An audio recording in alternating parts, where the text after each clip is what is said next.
Vous voulez savoir quelque chose que personne n'a jamais osé vous dire? Vous êtes piégé. Oui, vous êtes prisonnier d'une cage que vous avez vous-même construite, brique après brique, avec chaque décision que vous avez prise en pensant à ce que les autres pourraient dire, avec chaque action que vous n'avez pas osé accomplir par peur de l'échec, avec chaque sourire que vous avez forcé alors que vous aviez envie de crier. Ressentez-vous parfois cette pression dans votre poitrine? Ce n'est pas de l'anxiété, ce n'est pas du stress, c'est le poids insupportable d'une vie que vous vivez pour les autres, une vie que vous avez conçue pour plaire à des spectateurs qui ne paient même pas leur place pour vous voir jouer. Et savez-vous ce qu'il y a de plus cruel? Personne ne vous a demandé de faire ce sacrifice. Personne ne vous a forcé à renoncer à votre liberté, à votre essence, à votre authenticité. Mais vous l'avez fait. Vous vous êtes enchaîné aux attentes des autres. Vous avez vendu votre identité contre des applaudissements éphémères, contre une validation passagère. Et maintenant, lorsque vous osez regarder en vous, que reste-t-il de vous? Quelle part de vous est véritablement authentique? Et quelle part a été façonnée par votre peur, votre insécurité, votre besoin constant de vouloir correspondre aux normes des autres? On vous a fait croire que le contrôle était la solution. On vous a vendu l'idée que si vous parveniez à tout maîtriser dans votre vie, tout irait bien, tout serait parfait. Mais voulez-vous connaître la vérité, celle que personne n'ose vous dire? Le contrôle absolu est un mensonge, une illusion mentale construite pour vous garder occupé, distrait et déconnecté de ce qui compte vraiment. Plus vous cherchez à tout contrôler, plus vous vous enfoncez dans l'anxiété, dans une forme de désespoir silencieux, dans une vie que vous ne vivez jamais pleinement parce que vous êtes toujours en train de vous préparer à quelque chose qui n'arrivera jamais. Vous êtes-vous déjà demandé pourquoi vous ressentez ce vide inexplicable alors même que vous semblez tout avoir? C'est parce que ce que vous possédez ne vous appartient pas vraiment. Votre désir de réussite, vos relations, même vos pensées sont souvent polluées par cette obsession constante de savoir comment les autres vont vous percevoir. Et plus vous cherchez la validation extérieure, plus vous vous éloignez de votre centre, de cette essence véritable que vous avez su reconnaître un jour, mais que vous ne faites aujourd'hui qu'entrevoir confusément. Michel de Montaigne, depuis sa tour silencieuse du XVIe siècle, avait déjà compris ce que vous refusez encore d'accepter aujourd'hui. Le détachement n'est pas de l'indifférence, c'est la seule voie vers une véritable liberté. Il avait saisi que vous n'êtes pas emprisonné par les circonstances extérieures, mais par votre besoin maladif de vouloir tout contrôler, par votre obsession de plaire, de vous fondre dans le décor, d'éviter toute critique à n'importe quel prix. Mais que se passerait-il si je vous disais que ce détachement que vous redoutez tant est justement la clé qui ouvre la porte de votre liberté? Que se passerait-il si, ne serait-ce qu'un instant, vous osiez lâcher cette corde que vous tenez si fermement, cette corde que vous pensez vous maintenir en vie alors qu'en réalité, c'est elle qui vous étrangle lentement. Car voici le paradoxe, plus vous tentez de tout contrôler, moins vous avez de contrôle. Plus vous cherchez à plaire, moins vous êtes authentique. Et plus vous résistez au changement, plus il vous frappe violemment lorsqu'il finit inévitablement par arriver. Le monde ne fonctionne pas selon votre contrôle, et il ne le fera jamais. L'accepter n'est pas une faiblesse, c'est une forme de sagesse. La vie, dans son chaos et son imprévisibilité, vous demande une seule chose, quelque chose de simple mais de terrifiant, lâchez prise. Lâchez votre besoin d'approbation, lâchez votre peur de l'échec, lâchez cette identité factice que vous avez construite pour vous protéger du jugement des autres. Imaginez juste un instant ce que vous ressentiriez si vous cessiez de vous soucier de l'opinion des autres. Qui seriez-vous sans cette peur permanente? Que feriez-vous si vous saviez que personne ne vous jugera jamais? Cette personne que vous visualisez maintenant, cette version de vous-même qui vit sans chaîne mentale, c'est celle que vous êtes vraiment. Mais il y a quelque chose de plus sombre, de plus profond derrière cette réalité inconfortable, c'est que vous avez peur de lâcher le contrôle car, au fond de vous, vous ne savez pas qui vous êtes sans ces chaînes. Vous redoutez de découvrir que votre identité a été tellement diluée, tellement fusionnée avec ce que le monde attend de vous, qu'en lâchant tout cela, il ne reste peut-être plus rien. Et pourtant, voici la vérité brutale mais libératrice que Montaigne murmurait déjà depuis sa tour il y a des siècles. En vous détachant de ce que vous n'êtes pas, vous pouvez enfin voir clairement ce que vous êtes. La liberté que vous cherchez se trouve juste de l'autre côté de la peur qui vous paralyse aujourd'hui. Elle n'est ni dans un livre de développement personnel, ni dans un discours motivant, ni dans quelques secrets mystiques. Elle est ici, dans cet instant précis, attendant simplement que vous ayez le courage de regarder votre vie en face et de dire « Je n'ai plus besoin que l'on approuve ce que je fais. Je n'ai plus besoin de contrôler l'imprévisible. Je n'ai plus besoin de faire semblant d'être quelqu'un que je ne suis pas. » Alors, dites-moi, êtes-vous prêt à lâcher prise ou allez-vous continuer à vous accrocher au contrôle en sachant qu'à chaque jour qui passe, vous vous éloignez un peu plus de votre véritable essence? Ce que vous vivez ici n'est que le début d'un voyage que vous n'avez peut-être pas envie d'entreprendre, mais dont vous avez désespérément besoin. Et cette décision ne dépend que de vous. Allez-vous continuer à vivre enfermé dans une cage dorée que vous-même avez construite? Ou allez-vous prendre le risque de sauter dans l'inconnu vers une liberté qui vous effraie peut-être, mais qui pourrait enfin vous faire vous sentir vivant? Bienvenue dans la philosophie du détachement, dans la quête d'une liberté intérieure qui bouleversera tout ce que vous pensiez savoir sur vous-même. Le chemin est inconfortable, mais croyez-moi, la seule chose plus terrifiante que d'avancer vers cette liberté, c'est de rester exactement là où vous êtes.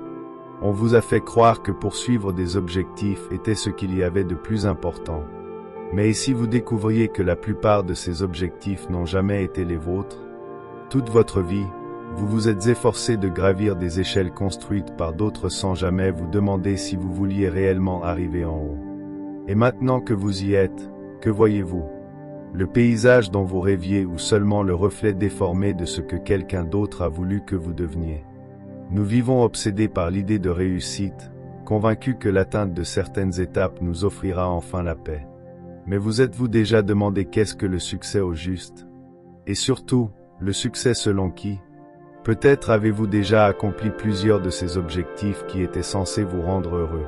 Obtenir ce diplôme, travailler dans cet emploi, vous entourer des bonnes personnes et pourtant, vous ressentez qu'il manque quelque chose. Cette sensation, cette vérité inconfortable qui vous réveille la nuit, c'est la voix que vous avez ignorée trop longtemps, votre essence authentique qui exige d'être entendue. Montaigne, dans son isolement volontaire, loin du bruit du monde, a découvert quelque chose de révélateur et de dangereux. Le véritable succès ne ressemble en rien à celui qu'on vous a vendu. Ce n'est pas une position sociale, ni l'accumulation de biens matériels, ni même la reconnaissance des autres. Le véritable succès, celui que peu osent réellement poursuivre, c'est de vivre pleinement aligné avec votre propre nature. Mais bien sûr, pour cela, il faut savoir qui vous êtes vraiment.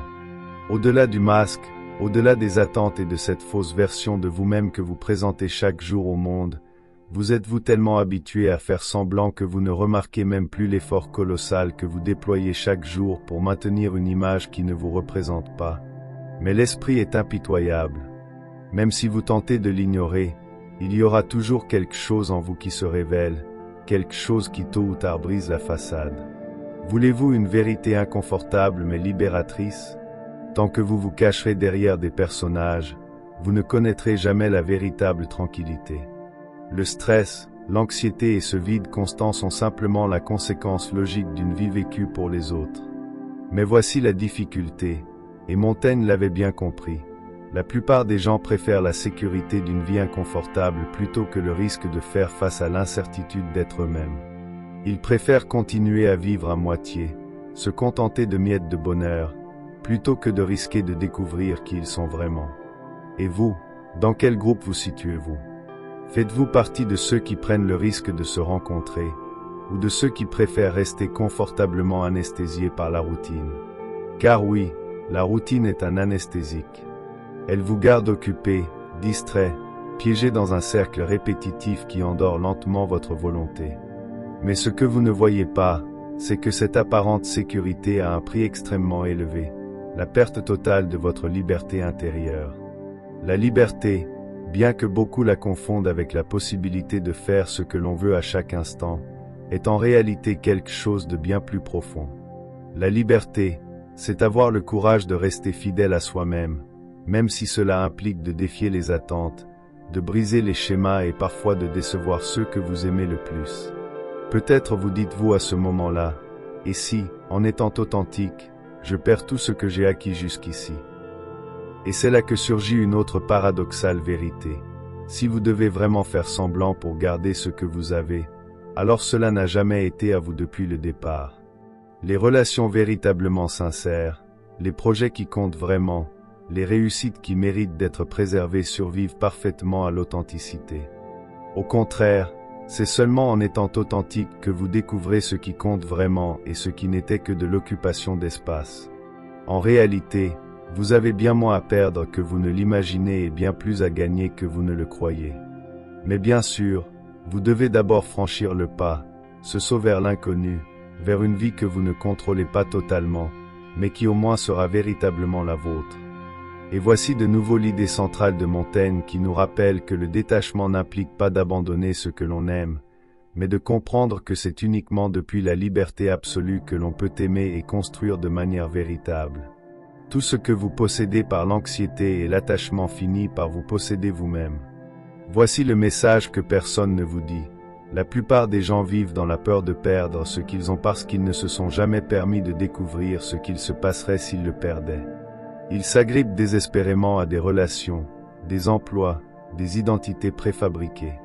Et dans cette quête, ils oublient que la vraie vie commence dès que vous arrêtez de vous accrocher à ce qui ne vous représente pas. Alors, que ferez-vous maintenant? Allez-vous continuer à vivre par inertie avec la peur de découvrir qui vous êtes réellement?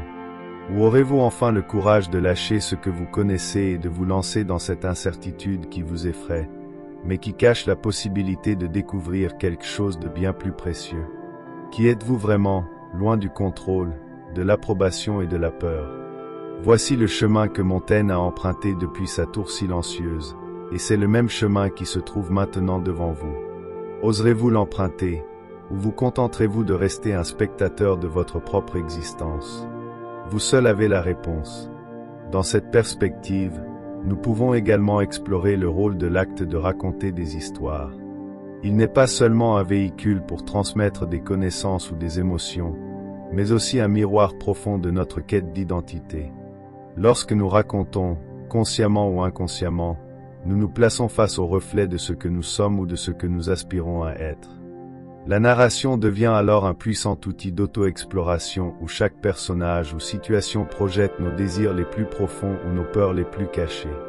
Nous oublions souvent que la fiction est aussi une manière d'essayer la vie, une sorte de simulateur émotionnel dans lequel nous pouvons vivre de multiples destins sans prendre de risques réels. C'est pourquoi, en période d'incertitude ou de crise collective, comme celle que nous pouvons parfois traverser, les histoires prennent encore plus d'importance. Elles offrent à la fois refuge et libération, mais au-delà du réconfort, elles permettent aussi une audace que nous n'osons que rarement manifester dans notre réalité quotidienne, nous invitant à transgresser des limites imaginaires et à explorer des perspectives radicalement différentes. Et c'est ici qu'entre en jeu un point fascinant, à quel point les histoires que vous vous racontez influencent vos décisions quotidiennes. Peut-être que la narration que vous cultivez intérieurement détermine la manière dont vous interprétez la réalité extérieure, filtrant vos expériences et modelant de façon invisible, mais constante, le cours de votre existence. Ainsi, le pouvoir du récit n'est pas seulement social ou culturel, il est profondément personnel, capable de transformer votre présent et votre avenir en fonction des mots que vous choisissez pour vous raconter qui vous êtes. Cela nous amène à une question encore plus provocante. Et si changer l'histoire que vous vous racontez intérieurement était une manière de réécrire votre destin? Ne serait-il pas absurde de penser que tant de personnes vivent enfermées dans des récits hérités qui ne leur appartiennent pas vraiment? Des histoires de défaites, de limites, de rôles imposés et qu'elles acceptent pourtant comme des vérités immuables.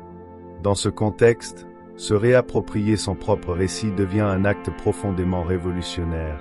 Se réécrire, non plus comme une victime, mais comme un protagoniste doté de volonté, capable de redonner du sens au passé et d'imaginer un avenir différent. Il existe d'ailleurs un phénomène troublant. Les histoires que vous vous racontez influencent non seulement vos actions, mais aussi la manière dont les autres vous perçoivent. Un récit bien construit sur ce que vous croyez être peut devenir une sorte de prophétie autoréalisatrice influençant vos relations, vos opportunités et la manière dont le monde vous répond, comme si votre narration intérieure devenait un script silencieux que chacun, sans même en être conscient, contribuait à jouer. De cette manière, construire consciemment votre histoire personnelle devient non seulement un exercice d'introspection, mais aussi une véritable stratégie de vie. Il faut aussi considérer le rôle de la contradiction au sein de votre propre récit. Vous n'êtes pas un être linéaire et votre histoire ne devrait pas l'être non plus. Accepter qu'une narration riche inclut des zones d'ombre, des changements de direction, des contradictions et des ambiguïtés, c'est embrasser pleinement l'humanité dans toute sa complexité. En réalité, les récits les plus marquants ne sont pas ceux où tout s'emboîte parfaitement, mais ceux qui laissent des questions ouvertes, des instants d'inconfort et des éclats de vérité émergant du chaos. C'est justement dans cette imperfection que réside la beauté de ce qui est raconté, et par extension, la beauté de la vie elle-même. Et peut-être que ce qu'il y a de plus poétique dans tout cela, c'est que vous ne cessez jamais de vous réécrire. Chaque conversation, chaque rencontre, chaque silence même ajoute une ligne à votre récit. Vous êtes l'auteur perpétuel d'un texte inachevé, parfois en pleine conscience, parfois sans même vous en rendre compte. Car chaque décision, si minime soit-elle, sculpte une nouvelle version de votre histoire, de votre vie. Si vous êtes encore là, c'est peut-être que vous avez déjà saisi une vérité essentielle. Vous n'êtes pas un figurant dans une histoire imposée. Vous êtes l'auteur, et vous êtes en train d'écrire. Le plus beau dans tout ça, il n'existe aucun brouillon final. Chaque jour est une page blanche, et chaque action que vous choisissez a le pouvoir de tout transformer. Mais n'oubliez jamais ceci, chaque nouvelle ligne réécrit les anciennes. Ce qui semblait hier une chute peut aujourd'hui s'éclairer comme le début d'une ascension. Le drame devient déclencheur, la douleur un tournant, les silences du suspense. C'est ça, l'alchimie d'un récit humain. Transformer les cicatrices en emblèmes, les fautes en révélations et les doutes en possibilités. Mais voici le twist final, et si le véritable art de vivre, c'était d'oser ne pas savoir quelle histoire on est en train de raconter. Car dans ce flou, dans cette incertitude, se cache une liberté presque magique. Comédie, tragédie, épopée, peu importe. Les histoires les plus puissantes ne sont pas celles qui finissent en applaudissements, ce sont celles qui vous donnent envie de tourner la page encore et encore parce que vous sentez au fond de vous qu'elles ne sont pas encore terminées. Et voilà, nous arrivons à la fin, ou peut-être au début d'un nouveau regard. Pas celui des autres, le vôtre. Car si ce voyage vous a appris une chose, c'est que vous n'êtes pas ici pour jouer un rôle taillé par le regard d'autrui. Vous êtes là pour écrire votre propre version, libérée des attentes, des étiquettes, des jugements. Et si ce message a résonné en vous, alors abonnez-vous. Ce qui arrivera par la suite sur cette chaîne pourrait bien compléter tout ce que vous venez d'entendre. Et en commentaire, laissez cette phrase, « Je me libère du regard des autres ». C'est ainsi que je saurai que vous êtes allés jusqu'au bout et que vous faites partie de ces esprits courageux qui ne vivent plus pour être validés, mais pour être pleinement eux-mêmes. On se retrouve très vite dans le prochain épisode. Il ne vous donnera peut-être pas toutes les réponses, mais il vous rapprochera un peu plus de cette version de vous qui n'a plus besoin d'être approuvée pour exister. D'ici là, fermez le livre, pas pour fuir, mais pour écouter enfin la voix qui vient de l'intérieur.